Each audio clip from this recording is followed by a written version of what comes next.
오늘 이 시간은 믿는 자라고 하는 제목을 가지고 하나님 말씀을 증거하도록 하겠습니다.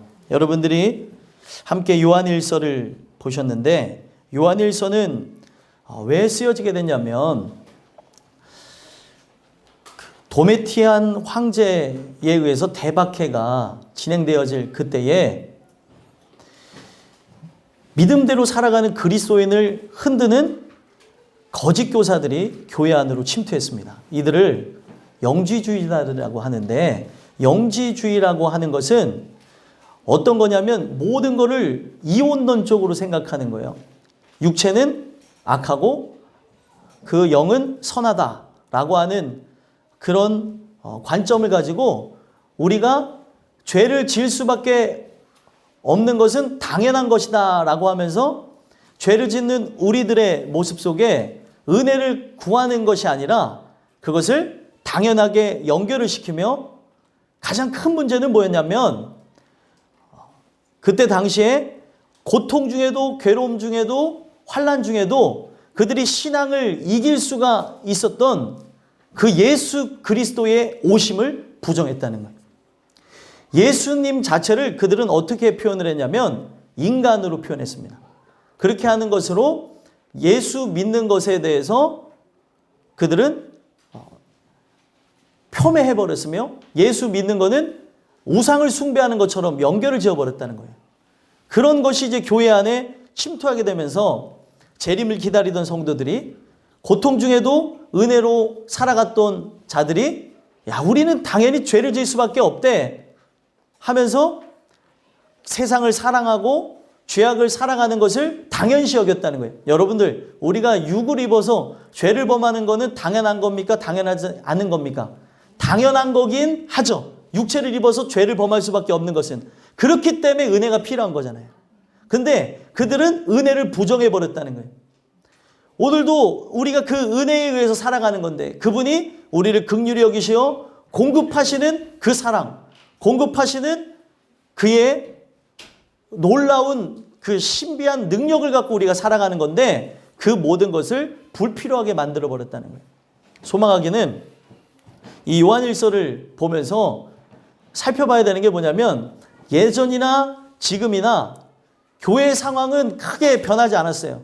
왜냐하면 사단의 역사가 예전이나 지금이나 동일하게 있기 때문에 많은 사람들을 혼란하게 하는 일들이 오늘날도 존재한다는 겁니다. 그 혼란함 속에 우리에게 익숙함으로 다가오는 게 뭐예요? 교회를 다니면 믿는 자라고 치부하는 것이라는 거예요. 여러분들이 복음이 선포되는 교회, 땅끝 교회를 다니시면서 자부심을 가지면서 한 가지 가지셔야 되는 생각이 뭐냐면, 교회를 다니는 거하고 믿는 거하고는 전혀 상관이 없다는 거예요. 그거를 기억하셔야 됩니다. 아, 대다수의 사람은 큰 문으로 들어가는 거구나. 어떤 교회를 비판하기 위함은 아니고요. 오늘 우리 또한도 진짜 좁은 문으로 들어가기 위해서 신앙생활을 하고 있음에도 불구하고 내 마음이, 내 생각이 큰 문을 향해 있고, 내가 이 교회의 문턱을 넘어온 것으로 나에게 면죄부를 줄 수가 있다는 거예요. 면죄부라고 하는 거는 그냥 교회를 내가 넘어왔으니까 천국 갈 거라고 하는 막연한 생각들이라는 거죠. 이것이 얼마나 무섭냐면 우리의 모든 영혼들이 돌아다 보며 은혜를 구하는 모든 부분들을 다 없어지게 만든다는 겁니다. 소망하기는 여러분들과 저는 이 요한일서, 또 이제 다음 주 요한이서, 요한 3서까지 이제 보게 될 것인데, 이 모든 모토가 요한복음에서 나왔어요. 다 사도 요한이 쓴 것으로서 거기 안에 있는 것을 모토로 해서 나오게 되어졌는데, 주님께서 사랑하시는 제자가 바로 사도 요한이었잖아요. 이 요한은 하나님의 아들 예수 그리스도의 사랑을 누구보다도 더욱 받은 자로서 그는 순교하기를 원했는데, 어떤 제자보다도 더 오래 살면서 많은 이 책들을 써내면서 하나님의 사랑이 무엇인지를 가르쳐줬다는 거예요. 오늘 여러분들과 저는 이 말씀을 들으면서 살펴봐야 되는 게, 난 진짜 믿는 자인가? 우리가 주님 말씀을 들으면서 봐야 되는 거는요, 이 사랑이 우리에게 오게 되면 여러분들 아는 사람과 모르는 사람의 차이는 뭔 것 같아요? 여러분들 아는 사람과 모르는 사람의 차이는 되게 쉬운데 아는 사람은 아는 거고 모르는 사람은 모르는 겁니다. 그럼 서로 대화를 했어요. 아는 사람은 알기 때문에 모르는 사람한테 어떤 자세가 나올 수 있냐면 답답함이 올 수 있어요. 네.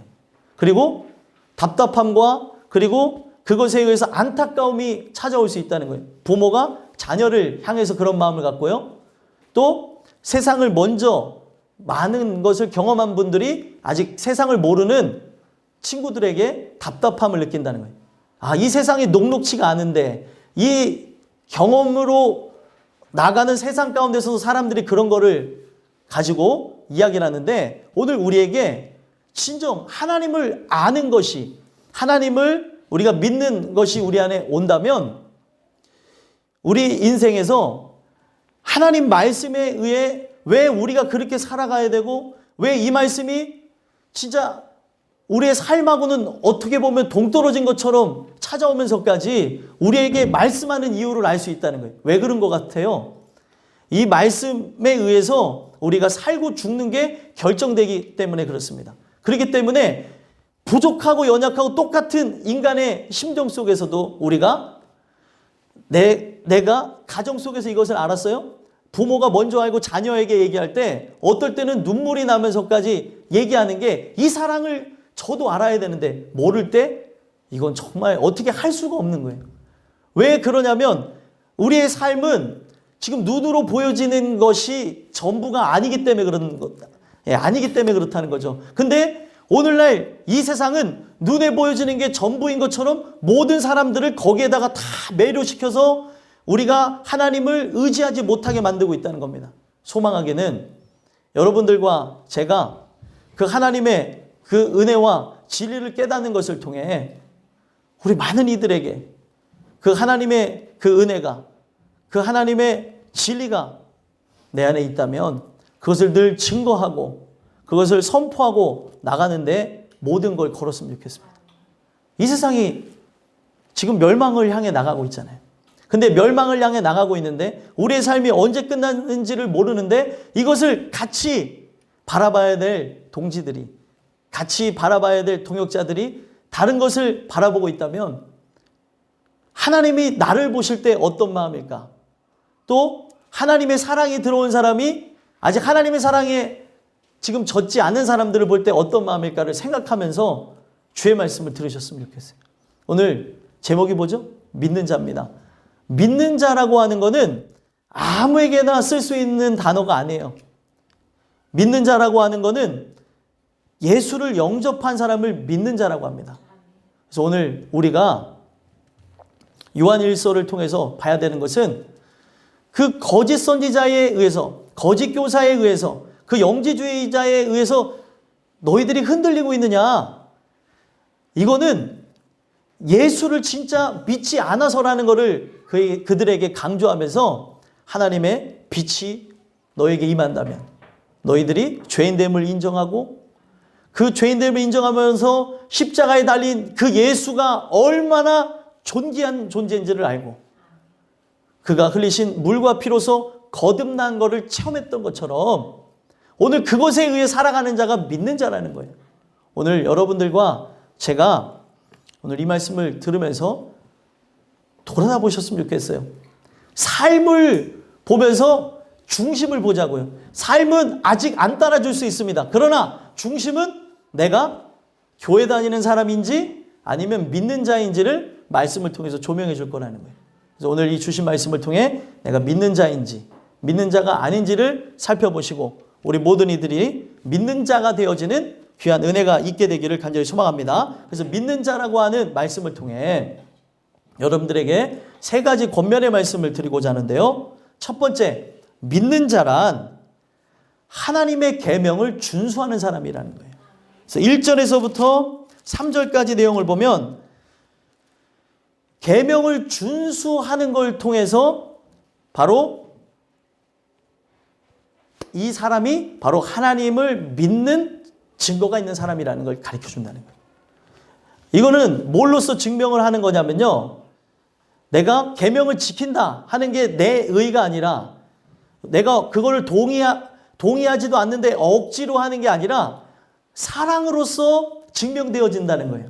사랑으로서 나타나는 계명 준수라고 하는 겁니다. 그래서 계명이라고 하면은 어렵게 생각하지 마시고 우리에게 허락하신 명령인데 사랑하는 마음을 갖고 두 가지를 이행하게 된다는 거예요. 어떤 것을 하는 겁니까? 하나님을 사랑하고 이웃을 내 몸과 같이 사랑하는 거예요. 내 이웃을 내 몸과 같이 사랑하는 것이라는 거예요. 이게 내가 노력하려고 해서 되는 게 아니라 이것이 하나님의 사랑으로서 내 안에 들어오는 것이고 이것을 우리는 믿는 자라고 얘기를 한다는 거예요. 그래서 여러분들과 저는 이 믿는 자가 어떤 존재인지를 살펴보시면 1절 한번 읽어볼까요? 읽어보겠습니다. 시작. 예수께서 그리스도이심을 믿는 자마다 하나님께로부터 난 자니 또한 낳으신 이를 사랑하는 자마다 그에게서 난 자를 사랑하느니라. 아멘.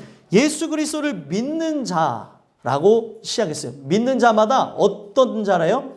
하나님께로부터 난 자라고 얘기를 하고 있어요. 그러니까 말로만 믿는 게 아니라고 하는 걸 증명하려고 하나님께로부터 났다라고 얘기를 하고 있습니다. 하나님께로부터 났다고 하는 거를 요한복음 1장에서 얘기를 하고 있죠. 뭐라고 얘기하고 있습니까? 하나님께로부터 난 자는 영접했다고 그랬어요. 영접하는 자, 곧 그 이름을 믿는 자. 그 이름을 믿는 자. 우리는 이 말씀에 대해서 교회를 다니면 수도 없이 들었을 겁니다. 그 이름을 믿는 자에게는 하나님의 자녀가 되는 권세를 주셨다라고 하면서 이거는 혈통, 육정, 사람의 뜻으로 난 게 아니래요. 하나님께로서만 났다라고 얘기를 했다는 거예요. 하나님께로서만 났다는 거예요. 그러면 하나님께로서 났다고 하는 증거는 분명히 우리 안에 예수님이 들어오셨다는 거예요. 예수님이 들어오셔서 우리에게 독특한 현상을 보여주시는데 예수님이 내 안에 들어오셨다는 것, 예수의 영이 들어왔다는 것은 다른 게 아니라 예수님이 누구를 그렇게 사랑하셨나요? 하나님을 정말 사랑하셨잖아요. 하나님을 사랑해서 그 하나님 말씀에 순종해서 우리를 위해 십자가에 달려 죽으신 거예요. 그 사랑, 그 놀라운 사랑, 그 놀라운 은혜, 그게 내 안에 들어오는 거예요. 그러면 하나님을 뜨겁게 사랑했던 분이 내 안에 들어오니까 어떤 현상이 일어나겠어요? 하나님을 뜨겁게 사랑하는 거죠. 예수가 내 안에 들어오셨기에. 그러니까 우리 하나님을 사랑할 수 있는 존재가 아니에요. 예수님이 내 안에 들어오셔야 이거를 믿는 자라고 합니다. 내가 진짜 믿는다 하면서 하는 그 말이 아니라 믿는다고 하면 예수의 영이 임한 자에게는 그 예수님이 내 안에 들어오셨기 때문에 아까 우리 정 집사님이 기도 그렇게 하셨는데 진짜 내 안에 그 성령이 오셔서 역사해달라고 하는 것처럼 분명히 우리 안에 오셔서 어떤 일이 일어나는 거예요. 예수님이 내 안에 오셨다고 하는 것은 독특한 현상이 일어나는데 하나님을 사랑할 수 없는 존재가 하나님을 사랑하게 되는 거예요. 오늘 보이지 않는 하나님을 우리가 어떻게 사랑합니까? 보이지 않는 하나님. 인간은 보이는 걸 따라 살아갈 수밖에 없게 만들어놨잖아요. 감각적인 동물이에요. 그리고 본성에 충만합니다. 근데 내 본성을 거스르면서 어떻게 하나님을, 보이지 않는 하나님을 사랑하고 그 하나님을 사랑하는 것 때문에 이웃을 사랑하냐는 거예요. 이거는 오늘 우리에게 증명하시는 건 뭐예요? 하나님께로부터 나야지만, 새롭게 태어나야지만 가능하다고 얘기하는 거예요. 예수가 이거는 같은 의미예요. 새롭게 태어나다, 예수가 내 안에 들어오셨다. 이 의미를 같은 건데 그 말을 여러 가지 표현으로 바꿨을 뿐이지 그 안에 흐르는 맥은 같다는 겁니다. 그러면은 우리가 교회 다니는 이유는 딱 하나예요. 교회 다니는 거는 예수를 믿기 위함입니다. 그러면 예수를 믿었으면 오늘 우리가 새롭게 태어난 현상이 우리 모든 사람들에게 일어나야 된다는 거예요. 새롭게 태어나는 현상. 그래서 새롭게 태어나는 그 현상을 예수님께서 뭐라고 얘기를 하셨습니까? 바로 너희가 물과 성령으로 나지 아니하면 하나님 나라에 들어갈 자가 없대요. 하나님 나라에 들어갈 자가 없다고 얘기한다는 거예요. 물과 성령으로 나지 않으면.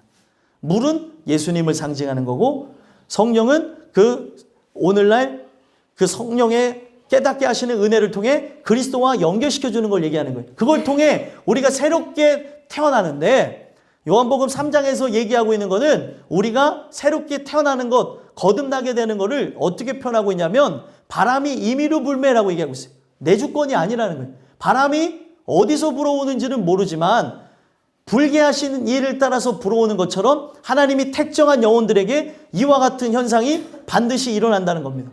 그러면 오늘 우리가 그 예수 그리스도에 의해서 태어난 존재가 맞다면, 새롭게 거듭났다면 이거는 어떤 거라고 얘기하는 거냐면 하나님께서는 하나님 말씀을 이해할 수 있도록 온 세상의 만물 속에 투영시켜 놨어요. 그 만물 속에 하나님을 이해할 수 있는 것들을 거기다 다 심어놨다는 거예요. 왜 그런가 하고 봤더니 이 세상이 뭘로 창조됐어요? 말씀으로 창조되어졌죠. 그러면 여러분들 동물의 세계를 보시면 동물이 태어났어요. 갓 태어나게 되어지면 어떤 현상이 일어납니까? 그 갓 태어난 동물은요, 자기가 처음 본 존재를 어미로 인식해서 똑같이 따라간다는 거예요. 이게 본능이에요. 그래서 하나님께로부터 난 자, 믿는 자는 어떻다고 얘기하고 있어요? 1절에 보니까 또한 낳으신 이를 사랑하는 자라고 얘기하고 있어요. 낳으신 이를 사랑한다. 본능이에요. 여러분들 이게 왜 그러냐면 하나님이 만드신 창조의 법칙 속에 자연 만물이 자생하고 할 수 있으려면은 계속해서 뭔가를 보고 배울 수 있도록 만들어 놨습니다. 그래서 짐승이 태어나게 되면은 그 어미를 똑같이 따라해요. 어미가 물 먹는 모습서부터 풀을 뜯는 거, 사냥하는 거, 모든 거를 배운다는 거예요. 그러면은 오늘 우리가 거듭나게 되어졌다면 진짜 우리 안에 그 믿음의 역사가 들어오게 되어진다면 제일 중요한 거는 새끼가 태어났을 때 처음 본 존재를 사랑하게 만들어놨잖아요. 하나님이 본능으로. 마찬가지로 내가 은혜를 통해서 말씀을 통해서 거듭나게 되면은 이 거듭나게 한 이가 하나님이시라면 하나님을 본능적으로 사랑하게 된다는 거예요. 그러면 그분을 본능적으로 사랑하면서 나타나는 거는 그 분의 뜻을 따라서 한 걸음 한 걸음 똑같이 나가게 되어지는데 그 하나님을 사랑하며 그 하나님을 사랑하는 증거로서 이 세상에 있는 모든 사람들을 사랑하게 된다는 거예요. 이게 거듭난 자에게 일어나는 현상입니다. 그래서 어떻게까지 일어나냐면 원수까지 사랑한다고 얘기를 하고 있어요. 인간에게선 일어날 수 없는 현상이죠. 근데 우리가 어떻게 그렇게 원수까지 사랑하게 되어지는 거냐면 우리에게 그 사랑이 들어오게 되는 거예요. 어떤 사랑이요? 하나님이 아들을 주시면서까지 아들을 십자가에 못 박게 하면서까지 나를 사랑하신 그 사랑에 감격하게 되는 거예요. 그 사랑에 눈을 뜨게 되는 거죠. 그 사랑을 체험하게 되어지니까 이제는 내 뜻대로 사는 게 아니고 하나님 뜻대로 하나님의 영광을 위해 살겠다고 하는 목표가 바뀌어지게 되는 겁니다. 오늘 우리가 왜 먹죠? 오늘 우리가 왜 마시죠? 오늘 우리가 왜 옷을 입죠? 무엇을 하든지 다 하나님의 영광을 위해서 하게 하기 위해서 이 모든 게 만들어졌는데 새롭게 태어나지 않으면 내 안에 진짜 믿음이 없으면 우리의 삶의 목표는 그냥 잘 사는 거예요. 잘 먹고 잘 사는 거. 우리에게 왜 은혜가 필요합니까? 이 은혜만이 살아가는 그 이유와 목적을 바르게 한다는 거예요. 그래서 오늘날 내가 내 이웃을 내 몸같이 사랑할 수 없는데 사랑하게 되는 걸 통해 내가 하나님을 사랑하는가 사랑하지 않는가를 돌아보게 하는데 목적을 두고 있다는 겁니다. 여러분들은 어떻습니까? 이 법이 들어오는 거예요. 이 사랑의 법이 들어오는데 이거는 사랑해서 하게 되어지는 거니까 이거는 고통 중에 괴로움 중에 하는 게 아니라는 거죠. 억지로 하는 게 아니라는 거예요. 사랑해서 하는 거예요. 사랑해서 하는 거는 즐겁습니다. 행복합니다. 근데 이 사랑이 의무가 되어지는 순간 괴롭고 고통스럽고 짜증나고 우리 안에 그 공격적인 심리가 왜 나만 이렇게 고통받아야 되지? 라는 생각이 들어온다는 거예요. 오늘 우리 안에 하나님 사랑이 충만하게 되어지면 그 하나님 뜻 안에서 하나님의 그 사랑을 내가 먹고 그 사랑에 의해서 감격하며 그 사랑이 그들에게 뿜어져 나오는 걸 통해 내가 믿는 자라고 하는 증거를 보여주신다는 거예요. 그래서 요한일서 보시면 요한일서에 보시면은 이 1장에서부터 계속해서 얘기하는 게 그 사랑에 대해서 얘기하는데 오늘 우리가 그 빛 가운데 죄인 되어진 걸 깨닫고 그 죄인 되어진 자가 바로 십자가를 통해서 구속함을 얻게 되어졌다면 그때부터는 하나님을 사랑하게 되는 거예요. 이 사랑, 그 하나님의 놀라운 그 사랑 안에 거하게 되어지고 그 사랑에 의해서 많은 이들까지 사랑할 수 있게 되어진다는 거예요. 그래서 2장 5절 한번 읽어볼까요? 요한일서 2장 5절 한번 읽어보겠습니다. 시작. 누구든지 그의 말씀을 지키는 자는 하나님의 사랑이 참으로 그 속에 온전하게 되었나니 이로써 우리가 그의 안에 있는 줄을 아노라. 아멘. 내가 말씀을 지키는데 말씀이 그 많은 말씀을 지키는 게 아니에요. 하나님 사랑하고 이웃 사랑하는 두 가지 법만 지키면 되는 겁니다. 근데 이게 그냥 억지로 지키는 거 아니라 사랑이라고 하는 마음이 들어오는 것으로 사랑이 내 안에 온전하게 이루어지는 것으로 우리 안에 예수 그리스도가 거하게 되어지는 것을 통해 그가 하나님 사랑하게 하시고 그가 이웃을 사랑하게 한다는 거예요. 예수님이 내 안에 있는 증거라는 거죠. 내가 하나님을 뜨겁게 사랑하지 않는다면 내가 이웃을 사랑하지 않는다는 것은 결국에는 우리 안에 그리스도가 계신가라고 하는 원초적인 질문을 던져야 된다는 거예요. 그래서 또한 낳으신 이를 사랑하는 자마다 그에게서 난 자를 사랑한다는 거예요. 하나님께서 택한 영혼인 교회 안에 죄인이나 구원하시고자 부른 독특한 그 개체들을 이 세상에 몇 없는 그 개체들을 사랑하게 된다는 거예요. 오늘 우리가 기억해야 되는 것은 교회 안에 죄인들이 들어오는 거예요. 저부터 의인은 한 명도 없습니다. 의인은 없나니 하나도 없다고 성경에 분명히 못 박아놨고 그런 우리가 긍휼을 얻기 위해서 들어오는 거예요.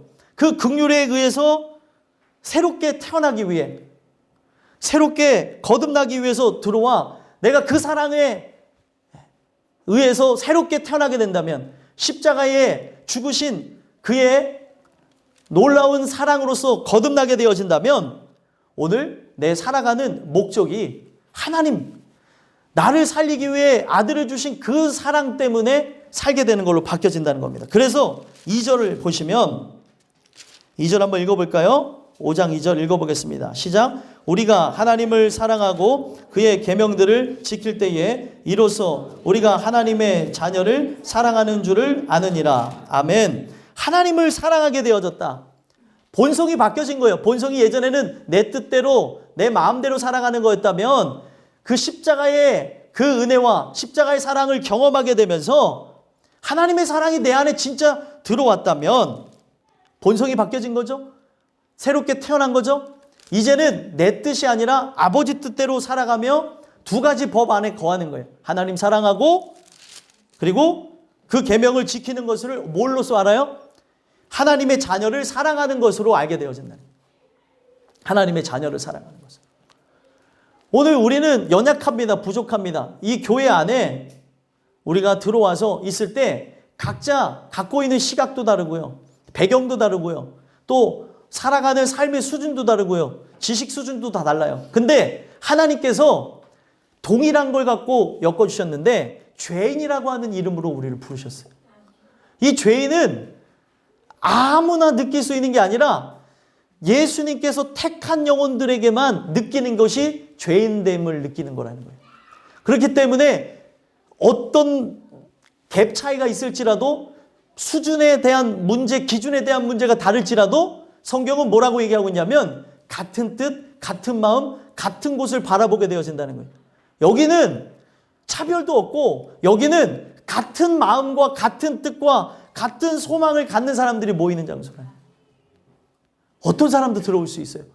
이단도 사이비도 그리고 다른 마음을 품는 사람들도 들어올 수 있는데 중요한 거는 오늘 우리가 이 주신 말씀을 통해서 봐야 되는 거는 그 사랑이 나에게 들어왔는가. 내가 믿는 자라고 한다면 하나님께로서 난 자인데 하나님께로서 난 자에게는 분명히 사랑이라고 하는 것이 있어야 된다는 거죠. 하나님 사랑하는 것, 이웃 사랑하는 것. 그래서 그 사랑이 그냥 우리가 몸으로 봉사하는 사랑도 얘기하고 있지만 그 사랑의 핵심은 뭐예요? 그 사랑의 핵심은 진짜 그 영혼이 거듭나는 것에 초점을 두고 말씀을 증거하고 말씀을 나누고 그 말씀에 의해서 새롭게 보게 되어지는 그 천국의 모든 목표를 두고 있다는 거예요. 소망하기는 여러분들과 저는 이 주시는 이 말씀을 통해 하나님 사랑하는 거, 그 이웃을 사랑하는 거 정말 인간이 할 수 없는 부분이에요. 그 사랑에 감격되게 되어질 때 십자가에 달려 죽으신 그 사랑을 우리가 알게 되어질 때만이 비로소 할 수 있는 것입니다. 그래서 그 사랑을 깨달은 자는 3절에 어떻다고 얘기합니까? 한번 읽어보겠습니다. 시작. 하나님을 사랑하는 것은 이것이니 우리가 그의 계명들을 지키는 것이라. 그의 계명들은 무거운 것이 아니로다. 아멘. 지키는데 무겁지 않대요. 여러분들 어떤 법규를 지킬 때에 즐거운 마음으로 지킬 수는 없습니다. 그렇죠? 법규를 지킬 때에 그 준법 정신에 의해서 우리가 의의를 가지고 지킬 수는 있겠지만 늘 즐거울 수는 없다는 거예요. 사랑하는 마음이 우리에게 있을 때에 어떤 법 아래 있을지라도 내가 이것 때문에 불합리하든 내가 이것 때문에 많은 손해를 본다 할지라도 사랑한다면, 사랑하는 것 안에 존재한다면 이건 무거운 게 아니라는 거예요. 오늘 우리가 하나님 섬기는 게 무겁습니까? 오늘 우리가 이웃을 사랑하는 게 무겁습니까? 이거는 우리 안에 그리스도가 계신가라고 하는 원초적인 질문을 던질 수밖에 없게 하는 것이라는 거예요. 내가 사랑하는 게 아니에요. 내 안에 계신 그리스도의 사랑으로 하나님을 사랑하고 내 안에 계신 그리스도의 사랑으로 이웃을 사랑하는 거라는 거예요. 그래서 그가 흥하여야 되고 우린 쇠하여지는 거예요. 그걸 하기 위해 말씀 듣는 겁니다. 내가 쇠하여지기 위해서 내 자신을 쳐서 복종하기 위해서 날마다 죽기 위해서 오늘도 말씀 듣는 거예요. 인간이 어떻게 결단으로 사람 사랑할 수 있습니까? 내가 내 몸으로 난 자식도 일관성 있게 사랑할 수 없는 게 인간이에요. 어떨 때는 이랬다가 저랬다가 또 이 기준이 불분명해서 오늘날 그 키우는 부모의 이 불분명한 태도 때문에 아이들이 말을 못하기도 하고 또 발달장애를 일으키기도 하잖아요. 되는 것과 안 되는 것을 온전하게 가리키지 않을 때에 그들의 인성에까지 문제가 일어나는데 오늘날 이제는 인간성이 다 파괴된 세상에 살아갑니다. 우리 모든 사람들이. 아무리 내가 사랑하는 개체로서 잘 하려고 한다 하더라도 어려워요. 개인주의와 이기주의와 그리고 나 혼자만 살아간다고 하는 그 익명성이 우리 안에 들어와서 살아가고 있다는 거예요. 여러분들과 제가 주시는 그 은혜에 의해서 나가는 게 아니라고 한다면 이건 불가능한 거예요. 오늘도 주님 주시는 그 말씀에 의해서 하나님의 사랑과 그 이웃 사랑을 이야기하고 있는데 여러분들과 저에게 이와 같은 역사, 믿는 자라고 하면 이것이 나타나야 되는데 하나님 오늘 이 말씀을 들음으로 우리에게 이것이 나타나게 하고 주의 뜻 안에 거할 수 있게 해달라고 늘 기도하고 나가는 여러분들과 제가 되기를 간절히 소망합니다. 두 번째로는 믿는 자란 어떤 존재가 믿는 자이냐면 세상을 이기는 자가 믿는 자라는 거예요. 4절과 5절에 세상을 이기는 믿음에 대해서 얘기하는데 세상을 이기는 그 믿음에 대해서는 요한복음 16장에 이야기를 하고 있습니다. 요한복음 16장에 보게 되면 세상을 이기는 그 믿음이 뭔가 하고 봤더니 예수님이 십자가에 죽으시고 부활하신 걸 통해 세상을 이겼다라고 얘기를 하고 있어요. 그러면 세상을 이겼다고 하는 게 뭐냐면 마귀의 일을 멸했다는 거예요. 그래서 요한복음 3장에 보게 되면은 요한복음 3장에 보시면 8절에 3장 8절에 보면 죄를 짓는 자는 마귀에게 속하나니 마귀는 처음부터 범죄함이라 하나님의 아들이 나타나신 것은 마귀를 멸하려 하심이라. 마귀를 멸하려 하심이라는 거예요. 마귀가 하려는 게 무엇입니까? 우리를 노예로 삼아가지고 그것에 얽매여서 그것에 갇혀서 살아갈 수밖에 없게끔 만드는 거예요. 오늘 우리가 교회를 다니지만 주의 말씀에 의해서 믿는 자가 되지 않으면 오늘도 마귀의 종로로 타고 나갑니다. 오늘 우리에게 믿음이 있다는 것은 뭐냐면 예수님이 십자가의 죽으심으로 마귀를 멸했다. 세상을 이겼다라는 걸 믿는 거라는 거예요. 그래서 그것을 믿는 것이 무엇이냐면 예수님이 그 마귀의 일을 멸하였다. 바로 뱀의 머리를 부쉈다. 사단의 머리를 부쉈다는 것을 믿는 거죠. 죽으심으로. 다 지옥 갈 수밖에 없는데 그가 우리를 위해 죽어주시는 그 역사를 통해 살 기회를 주셨다는 거예요. 그거를 믿는 자마다 어떻게 살아가요? 이 세상에서 많은 고통과 환난과 역경과 핍박과 그 환난과 박해가 찾아온다 할지라도 세상을 이기신 예수를 믿으며 저 천성을 바라보며 나가는 거라는 거예요. 세상을 이긴 자라고 하는 것은 다른 게 아니에요. 우리가 완전한 승리를 사실은 거둔 거지만 여러분들 뱀에 대해서 제가 한번 설명해 드린 적이 있는데 뱀의 머리가 부서져도 움직입니까? 안 움직입니까? 움직여요. 뱀의 머리를 부쉈는데 이 십자가의 사건을 통해 마귀를 멸하여졌는데 지금 우리가 위력을 느끼는 게 뭐냐면 그 머리는 부서졌으나 아직까지 그 생명이 붙어서 흔드는 그 꼬리에 우리는 정신을 못 차리고 괴로워하고 고통받고 있다는 거예요. 근데 믿음이라는 건 뭐냐면 이미 예수님이 십자가에 죽으심으로 마귀의 머리가 부서졌다는 겁니다. 그거를 믿는 것으로 세상이 나를 아무리 흔든다 하더라도 나에게 눈물을 주고 서러움과 괴로움을 주는다 하더라도 이거는 가짜라는 거예요. 여러분들 요즘엔 가짜가 진짜 같습니까? 아니면은 가짜가 가짜 같습니까? 가짜가 진짜 같아요. 그죠? 그러니까 5대서부터 액세서리까지도 가짜가 진짜 같고요. 그리고 또 뭐가 진짜 같아요? 요즘에 보시면 기술이 얼마나 발달했는지 홀로그램을 만들었는데 똑같아요. 사람하고 옆에서 숨 쉬는 것 같기도 하고 말하는 것 같기도 하고 육안으로는 이제 식별하기 어려운 홀로그램이 만들어졌대요. 이제 뭐가 진짜인지 가짜인지를 알 수 없게끔 만들어버렸다는 거예요. 그래서 가짜가 더 진짜 같고 목소리 큰 사람이 이긴다는 말이 우리나라에는 존재하잖아요. 왜 그런 것 같아요? 안 갔다 왔는데 갔다 온 것처럼 얘기하면서 그러면 갔다 온 사람도 그랬어? 그래? 아니 항상 진짜 그 늘 등장하는 우스갯소리 있잖아요. LA에 갔다 온 사람과 로스앤젤레스 갔다 온 사람이 싸운 얘기.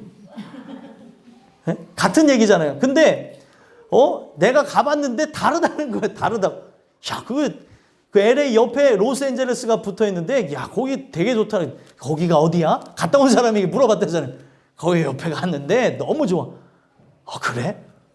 하면서 뭐 이름 갖고도 싸우고 갔다 온 사람이 안 간 사람한테 지는 우리 그 황당한 일을 경험하는 것처럼 오늘날 가짜가 진짜 같은 것을 보이고 있다는 거예요. 여러분들 오늘의 삶 속에 하나님이 왜 보이는 것을 따라가지 말라고 했을까요? 네? 왜 보이는 것을 따라가지 말라고 했을 것 같아요? 보이는 게 진짜 같아요? 아니면 가짜 같아요? 진짜 같은 거예요. 보이는 것을 따라가지 말라는 거예요. 보이는 것은 진짜 같아요. 그렇죠? 아니 여러분들 제가 늘 설명하는 부분에서 가나안 땅으로 진격하는 이스라엘 백성들이 정탐꾼을 보내가지고 왔을 때 그들이 거인 본 거 진짜예요? 가짜예요? 진짜예요. 거인을 본 것도 진짜고 그들은 엄청난 무기를 갖고 있었던 것도 진짜고 눈으로 봤을 때는 이길 수 없는 게 진짜였다는 거예요. 근데 하나님은 본 것을 믿지 말래요. 뭘 믿으래요? 내 입에서 나가는 말을 믿으래요. 오늘 항상 그 문제에 있다니까요. 여러분들 삶에 눈물 나고 고통스럽고 괴로운 거 진짜예요, 가짜예요? 진짜예요.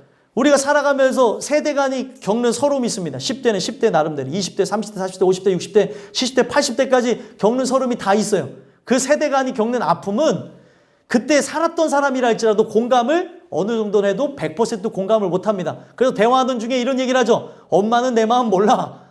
아빠는 내 마음 몰라. 아니, 내가 경험했다니까요. 그래도 얘기하면서도 잊어요, 사람은. 내가 그 살아왔던 시절을 잊어버리고 그것에 대해서 100% 공감할 수는 없습니다.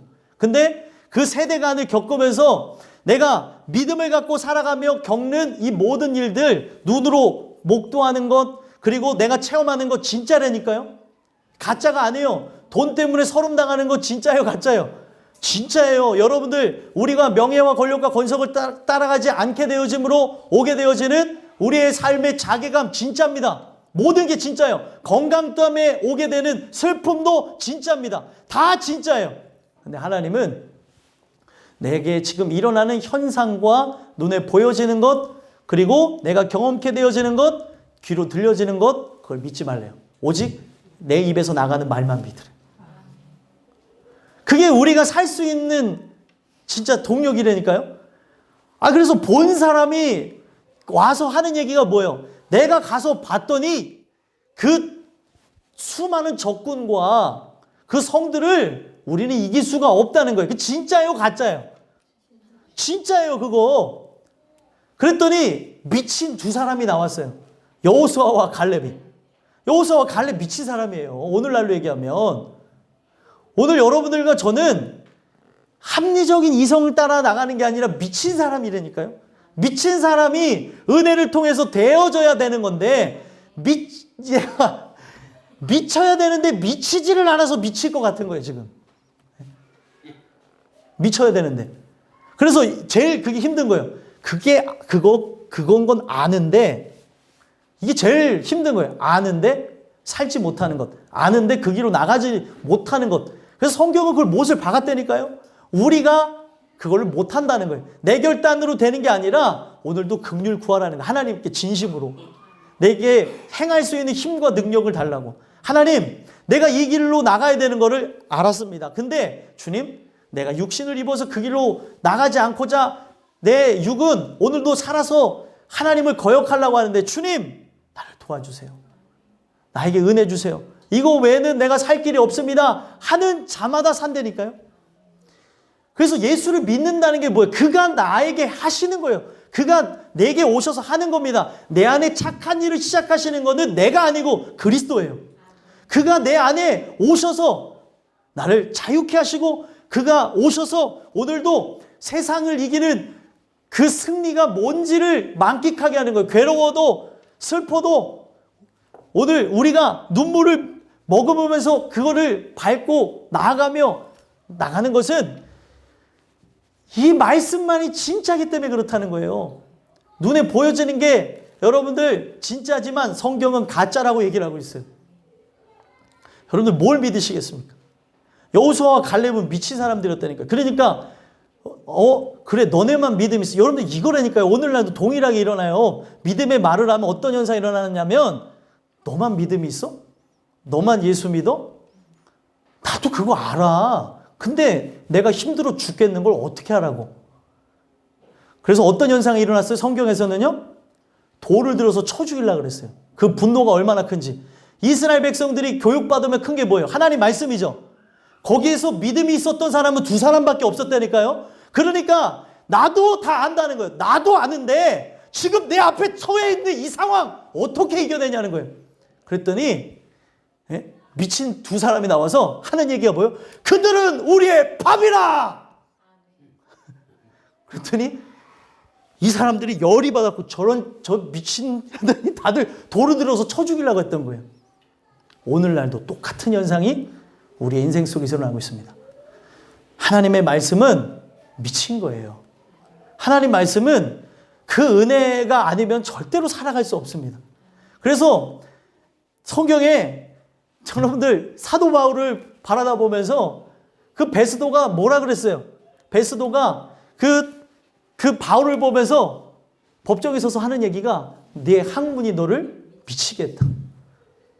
그랬더니 자기가 진짜 학문 때문에 미친 게 아니라 예수를 만났기 때문에, 예수를 믿기 때문에 바뀌었다고 사도 바울은 얘기했다는 거예요. 오늘 우리가 예수를 믿는 게 뭐냐는 거예요. 정말 여러분, 우리가 교회를 나오는 거는 예수를 믿기 위함 아니에요? 예수 믿고 천국 가기 위함 아닙니까? 오늘 우리의 삶에 이스라엘 백성과 같은 동일한 시험거리들이 쫙 깔려 있다는 거예요.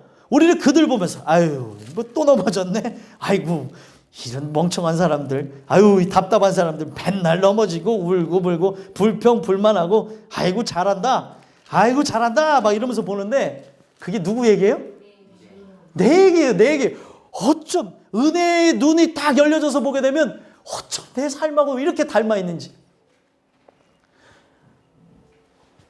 오늘 우리가 너무 이 마음에서부터 이 답답함이 올라오는 거는 나는 할 수 없다는 걸 철저하게 가르쳐 주신다는 거예요. 은혜가 입혀진 사람은요, 나는 할 수 없기에 오늘도 그 은혜를 구한다는 거죠. 주님, 그들이 살아갈 수 있었던 게 무엇입니까? 바로 예수를 아는 것이었는데, 그 예수를 믿는 것이었는데, 주님 내게 그 믿음을 주시옵소서. 여러분, 예수를 의지하는 게 믿음이라니까. 예수를 의지하는, 나는 못합니다, 주님 세상 이기신 것 아는데 나는 못하오니 내가 예수님 의지합니다, 도와주세요, 이게 믿음이라는 거예요. 사람들이 그 믿음이 내가 막 결단하고 내가 다져야 되는 게 믿음인 줄 아는데 아닙니다. 하나님이 만들어 가시고 하나님이 없는 걸 있게 하시는 게 믿음이라는 거예요. 그러면 나는 오늘도 이와 같이 육신을 통해서 없는 모습들을 보여주는데, 하나님 나로 하여금 그 사랑 안에 빠지게 해주세요. 그 사랑 안에 빠지게 돼서 그 사랑 안에 있는 그를 전적으로 의지하고 믿게 된 자는 오늘 저 영원한 천국, 신랑 되신 예수 그리스도를 통해서 예비되어진 천국이 진짜라는 것을 믿기 때문에 오늘 삶의 서러움도 견딜 수 있어요. 내가 없어지는 것 같은 고통도 견딜 수 있게 하십니다. 괴로울까요? 안 괴로울까요? 엄청 괴롭죠. 안 괴로운 게 아니에요. 여러분들 너무 괴롭기 때문에 오늘도 은혜에 의해서만 되어지기 때문에 그 은혜를 간구하자는 겁니다. 하나님이 은혜 베풀어 주지 않으면 한 걸음도 나갈 수 없는 게 인간이에요. 그거를 어떻게 설명했어요? 구름 기둥과 불 기둥으로 설명한 거예요. 내가 나아가야 너희들이 나갈 수 있다는 거예요. 그러면 오늘 우리가 이분을 의지해야 산다고 얘기를 하고 있는데, 오늘 우리는 끝까지 나를 의지하고 하나님, 내가 믿을 수 없는 거를 만들어 놓고 어떻게 믿으라고 하냐고 하면서 불평과 불만과 원망과 그 하나님에 대해서 오늘도 불신하는 마음들이 생겨난다는 거예요. 마귀가 하는 게 뭘까요? 세대를 초월해서 다 불신하게 만들어요. 우리 모든 사람들, 목회자까지 불신하게 만듭니다. 믿음대로 살아가면 뭐하냐, 뭐해요? 구원받는 거죠. 근데 그런 실망감을 주고 믿음대로 살아간 게 고작 이건가, 또 별의별 생각들을 집어넣고 괴로움 속에, 오늘 여러분들 전쟁은 바깥에 있는 게 아니에요. 여러분들 안에 있다니까요. 이 안에 불이 꺼지고 이 안에 전쟁이 사라지고 평강이 임하게 되면 바깥에 어떤 전쟁의 순간에 있을지라도 여러분들의 두려움이 사라집니다. 이게 세상을 이기는 믿음이라는 거예요. 그래서 4절 5절 한번 읽어볼까요? 읽어보겠습니다. 시작. 무릇 하나님께로부터 난 자마다 세상을 이기느니라. 세상을 이기는 승리는 이것이니 우리의 믿음이니라. 예수께서 하나님의 아들이심을 믿는 자가 아니면 세상을 이기는 자가 누구냐? 아멘. 하나님의 아들 예수 그리스도, 바로 예수님이 하나님의 아들이신 것을 믿는 자만 이 세상을 이긴다는 거예요. 여러분 정말 믿으십니까? 정말 믿으신다면 내가 할 수 없는 것이기에 주님 오늘 나도 힘을 주세요. 내가 너무 믿음이 연약합니다. 부족합니다. 나로 하여금 설 수 있게 하시고 걸어갈 수 있게 하시고 전할 수 있게 하시고 행할 수 있도록 도와주시옵소서. 이게 하나님께로부터 난 자, 즉 믿는 자라는 거예요. 믿는다고 하는 건 반드시 증거가 나오는 거예요. 첫 번째에선 사랑의 증거가 나오죠. 하나님 사랑하고 이웃을 사랑하는 증거. 이거는 뭐예요? 믿음의 증거가 있어야 바로 내가 진짜인지 가짜인지를 설명할 수 있다는 거예요. 여러분들과 저는 이 허락하신 그 말씀을 통해 하나님, 내가 믿는다는 것만으로 맞추는 게 아니라 내가 정말 믿는 자라고 하면은 세상을 이기는 그것들이 내 삶 속의 증거로 나타나게 하옵소서. 그래서 믿음은 반드시 뭘 동반해요? 증거를 동반합니다. 그래서 우리가 집에 가서 다 아시는 거지만 읽어보세요. 히브리서 11장을 보게 되면 믿음이 있는 증거가 거기에 분명히 있죠. 믿음이 있다고 하는 그 증거는 갈 바를 알지 못하는데 말씀만 듣고 나가요. 그게 여러분들과 저의 똑같은 모습이죠. 우리의 미래는 어떻게 되어져요? 내가 아무리 잘 준비한다고 미래가 확실한 게 아니라니까요. 내가 아무리 보험을 잘 들어놓고 내가 아무리 인생에 대한 플랜을 잘 짜가지고 간다 하더라도 하나님이 탁 틀어버리면 끝나요, 우리는. 그거를 우리는 인생 속에서 봐야 되는데 오늘 그 인생의 주관자가 하나님이라고 말씀하고 있는데도 불구하고 내가 오늘도 계획하고 내가 그것을 해나가려고 하는 모습이 있다는 거예요. 소망하기는 모든 게 다 그분께 달려 있습니다. 그래서 우리는 그를 믿는 믿음 안에서만 거하는 거예요. 하나님의 아들을 믿는 믿음 안에서 사는 거라니까요. 오늘 여러분들과 제가 그 믿음이 우리 안에 존재한다면 이 세상에 계속해서 우리에게 동일한 시험거리가 아브라함에게만 오는 것 같죠? 아니에요. 우리에게도 본토 친척 아비집을 떠나야 되는 것이 그대로 일어나는 사람도 있고 나라를 대항하는 사람도 있을 것이고 또 가족으로부터 미움받는 사람도 있을 것이고 예수 때문에 돈과 명예와 권력을 포기하며 바보가 될 사람도 있을 것이고 믿음이 뭔지를 거기다 적어놨다니까요. 그러면 그와 같은 현상이 우리에게 나타나는 거예요. 그게 진짜 믿음 있는 사람. 이거는 인간이 할 수 있어요, 없어요? 할 수 없는 걸 적어놓은 게 애당초 믿음이라니까요. 그래서 이거를 하나님이 뭐라고 얘기합니까? 선물이라고 얘기하고 있어요. 내가 할 수 있는 게 아니라는 거예요.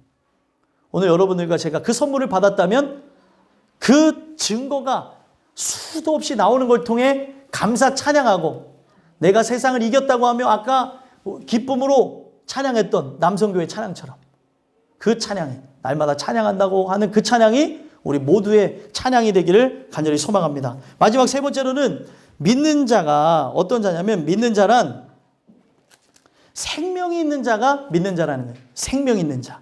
그래서 6절에서부터 12절까지 이야기를 하고 있는데 생명이 있다는 것을 아주 간략하게 설명을 하고 있는데 생명이 있는 게 12절에 결론부터 보면은 뭐가 생명이 있대요? 아들이 있는 자. 네, 아들이 있는 자에게 생명이 있고 아들이 없는 자. 하나님의 아들이 없는 자에게는 뭐가 없대요? 생명이 없다는 거예요. 그래서 첫 번째, 두 번째, 세 번째가 다 다른 얘기 같지만 다 같은 얘기를 하는 거예요. 아들이 있느냐 없느냐 이 문제를 갖고 계속 얘기한다는 거죠. 아들이 있는 자에게 사랑이 나타나고 아들이 있는 자에게 믿음이 나타나고 아들이 있는 자에게 뭐가 나타나요? 생명이 있는 증거가 나타난다는 거예요. 생명이 있는 게 뭐냐는 거예요. 생명이. 생명은 뭐예요? 이 생명은 새 생명이라고 그러죠. 오늘날 이제 그런 이 언어들을 잘 안 쓰는데 뉴 라이프라고 하고 새 생명이라고 그러고 그런 단어들을 예전에 많이 썼던 시절이 있었는데 새 생명, 새롭게 태어났다는 거예요. 죽었던 우리에게 생명이 들어왔다는 거예요. 생명은 어떻습니까? 생명은 태동합니다. 끊임없이 움직여요. 근데 육신의 생명, 목숨이라 그러죠. 육신의 생명은 어때요? 목숨은 어떻습니까? 끊임없이 자기의 뜻대로 행하는 게 있습니다. 그래서 부모가 아이들 자랑할 때 가장 많이 하는 말이 뭐예요? 하지마, 안 되라는 말이에요.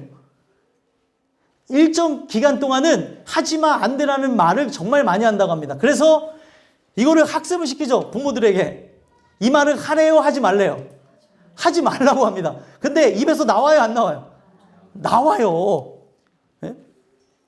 근데 여러분들 보시면 온전한 아이는 하지마, 안 돼라고 하는 세상에 가리키는 그 법, 그 말을 하지 말아야 된다고 하는 그 법도 안에서 자라나는 애가 아니라 잘못한 것에는 매를 가하고 차가운 것과 뜨거운 것을 가르쳐주는 게 성경적인 가르침입니다. 어릴 때부터 매를 들어야 되는 게 맞아요? 틀려요? 맞아요. 매를 듣는다고 하는 건 인격적인 걸 얘기하는 거지 열받는다고 막 후드로 패는 게 그게 얘기가 아닙니다. 매를 들으면서 내가 너를 사랑한다는 걸 가르쳐 주는 거죠. 너가 이렇게 행해야 되는데 행하지 않은 것 때문에 내가 이 매를 든다는 걸 가르쳐 주는 거예요. 그래서 매를 맞을 때에도 어떤 생각을 가져요? 부모가 나를 사랑해서 하는구나. 이거를 가르쳐 주는 거예요. 근데 여기 감정이, 그러니까 이거를 감정 없이 해야 되는데 이게 이론과 실제는 다른 거죠. 감정이 씌다 보니까 이 그냥 어떨 때는 그래서 매를 정하래잖아요. 매를 만들어 놓고 회초리를 정해 놓으라는데 그걸 안 하니까 어떨 때는 파리채가 매가 됐다가 어떨 때는 뭐 잡히는 게 막 되어질 때가 있는데 오늘 그걸 통해서 얘기하고 있는 게 성경적인 가르침에서는 분명히 옳은 것과 그른 걸 가르쳐 주라는 거예요. 그래서 가장 옳은 것이 뭐예요? 주의 말씀 듣는 거. 이것으로부터 시작해 나가자고 아이들에게 가르쳐야 된다는 거죠. 근데 오늘날 사회는 이걸 반대로 역으로 뒤집어서 나가고 있다는 거예요. 이 주님 말씀을 듣는 게 어리석은 것 같고 잘못되어진 것처럼 가르치고 있다는 거죠. 오늘 여러분들과 저는 이 하나님의 놀라운 그 생명이 우리 안에 들어오잖아요. 들어오게 되어지면은 분명히 내 뜻이 아닌 하나님의 뜻대로 나가게 된다는 거예요. 왜 부모가 하지마 안 되라는 말을 하겠습니까? 아이에게 자기의 뜻이 있어요, 없어요? 있어요. 자기 뜻이 있다니까요. 레고를 이렇게 만들라고 가르쳐더라도 그거대로 안 만드는 애가 있어요.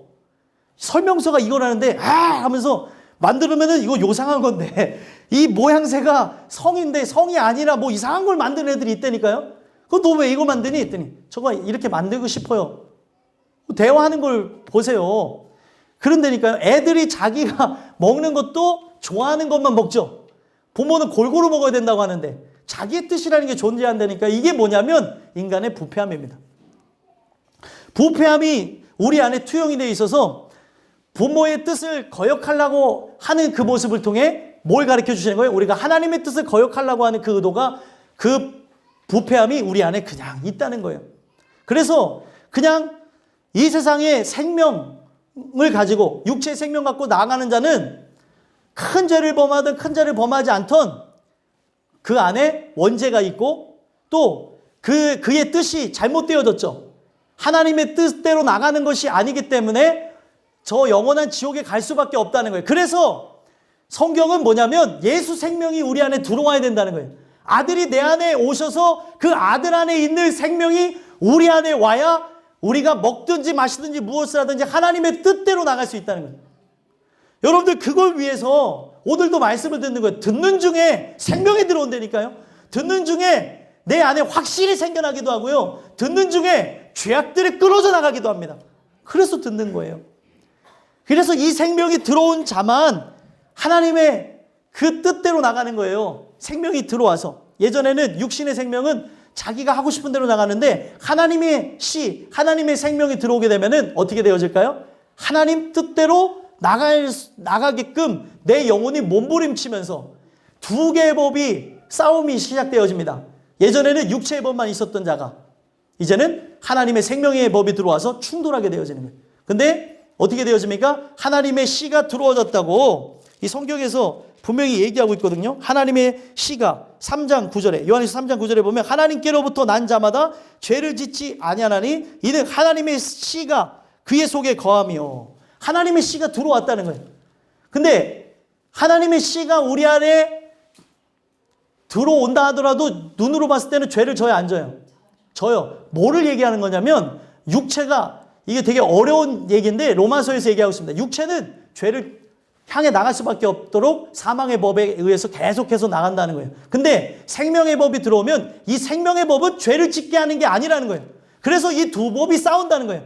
근데 이 법이 우리 안에 들어왔냐는 거예요. 이 법은 하나님의 씨고 하나님의 생명이고 하나님의 법인데 이게 들어오게 되면 하나님 뜻대로 나가게끔 계속해서 우리에게 성경은 우리를 끌고 나가신다는 거예요. 내 의지를 붙잡고 나가신다는 거예요. 이게 바로 하나님의 그 인도하심 견인이라고 하는 거예요. 하나님이 나를 붙잡고 가시는 겁니다. 그래서 내 의지까지도 내 걸음까지도 하나님 뜻 안에 거하게끔 나가게 하시는 거예요. 내가 돌고 돌고 돌았는데 하나님의 그 부르심 안에 제자리로 돌아오기도 하고, 돌고 돌고 돌았는데 하나님의 그 은혜 아래 들어오게 된 것은 내 걸음을 인도하시니까 하나님이시라는 거예요. 그래서 오늘 여러분들과 제가 봐야 되는 것은 진짜 이 씨가 들어왔냐는 거예요. 이 생명이 들어오게 되어지면, 씨가 뿌려지면 어떻게 해요? 하나님께서 계속 말씀을 통해서 그 양분을 공급하시고 은혜를 베푸시면 씨가 자라나서 열매를 맺죠. 그 열매가 성령의 열매고 믿음의 열매라는 거예요. 오늘 우리에게 생명이 있는 모습이 바로 그와 같은 것이라는 거예요. 오늘 여러분들과 저는 어떻습니까? 바로 그와 같은 것들이 있는지를 보셨으면 좋겠어요. 그래서 6절에 보시면 물과 피로 임하신 이시니 곧 누구래요? 예수 그리스도시라. 물로만 아니요 물과 피로 임하셨고, 이걸 증언하는 건 성령이라는 거예요. 물과 피로 임하셨다. 어떤 걸 의미하는 걸까요? 물은 우리 인생에 알 수 없는, 택한 영혼에만 일어나는 게 뭐냐면 갈증이에요. 영혼의 갈증을 느낍니다. 목마름을 느껴요. 내가 아무리 부자가 되어도 명예와 권력과 권세가 높아진다 하더라도 채울 수 없는 그 한 가지를 느끼는 거예요. 그걸 성경은 예수님만 주시는 물이라고 얘기하고 있습니다. 그래서 요한복음 4장에 바로 내가 남편이 5이 있을지라도 너의 목마름을 해결하지 못했지만 내가 바로 너에게 그 목마름을 해결해 주는 생수 주는 남편이라는 거예요. 생수. 그 목마름. 육신의 그 목마름. 아무리 그 5하고 살면서 계대 결혼을 했기 때문에 가능한 거죠. 그래서 5하고 살면서도 느꼈던 게 뭐예요? 아무리 그 남편 5이 이렇게 바꿔가면서까지 계속 죽었나 봐요. 아무래도 계대 결혼을 한 거는 그 형이 죽으면 동생하고 결혼하고, 동생이 또 죽으면 그 동생하고 결혼하는 게 있어요. 여자를 보호하기 위해서 생겼던 법인데, 아무리 그렇게 해서 여러 남편을 만났지만 그 안에 채울 수 있는 게 없어요. 있어요, 없어요? 없어요. 그래서 여러분들 남편 바꾸려고 하지 마세요. 지금 옆에 있는 사람이 최고예요. 그래서 이 사람 별론가 보다 해서, 아니 예수 안 믿는 사람이면 바꿔도 돼요. 근데 예수 믿는 사람이면 바꿀 필요가 있어요, 없어요? 없습니다. 예수 믿는 사람이면. 근데 예수 믿는 중에도 부족한 게 있겠죠, 사람이. 근데 바꿔도 똑같다는 거예요. 아내를 바꿔도 똑같다는 거예요. 이거를 성경은 우리 안에, 그 여자의 그 안에 있는 그 목마름이 바로 예수를 향한 목마름이라는 것을 가르쳐 주시면서 내가 주는 물을 먹어라. 이 물을 먹으면 영생하도록 솟아나는 샘물이니라. 그래서 이분이 바로 메시아구나, 나의 죄 문제를 해결하는 분이구나 하고 이 여자가 가서 많은 사람들에게 얘기하는 것을 통해 그 동네가 구원을 받았다는 거예요. 이 목마름을 느낀다면 예수만이 전부라는 걸 느끼냐는 거예요. 그게 바로 물에 갖고 있는 의미고, 예수가 전부라고 하는 사람이 십자가의 긍휼을 구하다가 받는 게 뭐예요? 피로 씻김이라는 거예요. 그래서 물과 피로 임하셨다는 말을 하는 겁니다. 여러분들이 예수만이 해답이라는 걸 믿으세요? 이거는 여기에 있는 분들 느낄 거라고 저는 생각합니다. 그걸로 여러분들이 느낀다면 우리가 그 예수 그리스도의 그 십자가의 긍휼로 씻기 먹기를 소망하셨으면 좋겠어요. 이거를 누가 하게 하신대요? 성령이 증언하게 하시네. 성령이 깨닫게 하셔서 바로 예수가 바로 이런 분이라는 것을 하게 하시는데, 이것이 어떻게 해서 이루어지게 되는 거냐면 성부 하나님의 계획을 통해서 이루어지는 것이라는 거예요. 그래서 성령은 진리니라. 물과 피로 임하셨고 증언한 이는 성령이시니 성령은 진리니라. 그리고 7절에 어떻게 해요? 증언한 이가 셋이니 하고 여기에 빠졌어요. 증언한 이가 셋이라고 하면서 원래 성경에는 뭐가 들어가냐면 아버지와 말씀과 성령이니라. 삼위일체를 의도적으로 빼버렸다는 거예요. 성경 속에서. 그런 부분이 있어요. 그래서 증언한 이가 셋이라는 거예요. 아버지가 계획하셔서 아들이 이루셨고, 아들이 이룬 거를 성령을 통해서 믿게 하게 하신다는 거예요. 그래서 이 증거가 우리 안에 이루어지게 된다면, 우리에게 이루어지게 된다면 이 증거는 어떤 거라는 거예요? 그 아들 안에 있는 그 생명이 우리 안에 들어온 것이다 라고 얘기를 하는 것이라는 거예요. 그래서 성령과 물과 피라, 또한 이 셋은 합하여 하나니라. 그래서 의도적으로 하나님의 주권적으로 일하시는 성부, 성자, 성령 하나님의 일이라는 것을 보여주시면서 오늘 우리가 택한 영혼인 사람들에게만 어떤 일이 일어나는 거예요? 아들이 있는 자가 있게 되는 거예요. 생명이 들어오는 역사가 우리 모든 사람들에게 있게 된다는 겁니다. 그래서 여러분들 9절에서부터 11절 한번 읽어볼까요? 읽어보겠습니다. 시작. 만일 우리가 사람들의 증언을 받을진대 하나님의 증거는 더욱 크도다. 하나님의 증거는 이것이니 그의 아들에 대하여 증언하신 것이니라. 하나님의 아들을 믿는 자는 자기 안에 증거가 있고 하나님을 믿지 아니하는 자는 하나님을 거짓말하는 자로 만드나니 이는 하나님께서 그 아들에 대하여 증언하신 증거를 믿지 아니하였습니다. 또 증거는 이것이니 하나님이 우리에게 영생을 주신 것과 이 생명이 그의 아들 안에 있는 그것이니라. 아멘. 여러분들 우리가 믿는다는 게 뭔지 여기서 설명을 해주고 있는데 하나님이 계획하셨어요. 그리고 그거를 예수가 이루셨고 성령을 통해 깨닫게 하신다는 거예요. 그것이 우리 안에 믿어졌다면 예수께서 하신 것이 그 진실이고 참이요 진리입니다라는 게 믿어졌다고 한다면 여기서 얘기하는 게 뭐예요? 이게 바로 우리 안에 생명이 들어온 거라고요. 생명. 이게 이 믿음이 있으면 천국 가는 거예요, 여러분들. 진짜 이게 진짜구나. 그러면은 이게 그냥 머리로 하는 거하고 틀려. 이게 진짜라고 믿어지는 그 순간부터 생명이 태동한 거니까 하나님 뜻대로 살라고 소망하고 뜻대로 살지 못하는 나를 괴로워하고 하나님 앞에 은혜를 간구하고 하나님 불쌍히 해달라고 하면서 일어나는 그 성장의 모습이 자연적으로 일어난다는 거예요. 그래서 마지막 결론을 어떻게 맺고 있습니까? 12절 다시 읽어보겠습니다. 시작. 아들이 있는 자에게는 생명이 있고 하나님의 아들이 없는 자에게는 생명이 없느니라. 아멘. 여러분들에게 아들이 있습니까? 아들이 있는 자에게는 생명이 있다는 거예요. 그분 안에 하나님이 생명을 주셨대죠.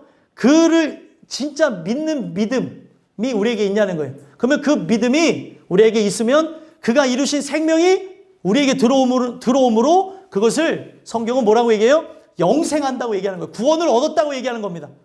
오늘 여러분들과 저에게 바로 그와 같은 역사가 있었으면 좋겠어요. 그 독생하신 그 아들에게만 있는 그 생명, 그 영광, 그것이 우리에게 비춰지는 역사를 통해 오늘 우리가 생명이 있는가, 거듭났는가, 또 오늘 우리 인생이 사랑과 믿음 안에 거하고 있는가를 살펴보시면서 하나님 내게 은혜가 있다면 앞으로 이렇게 자라날 수 있게 해주세요.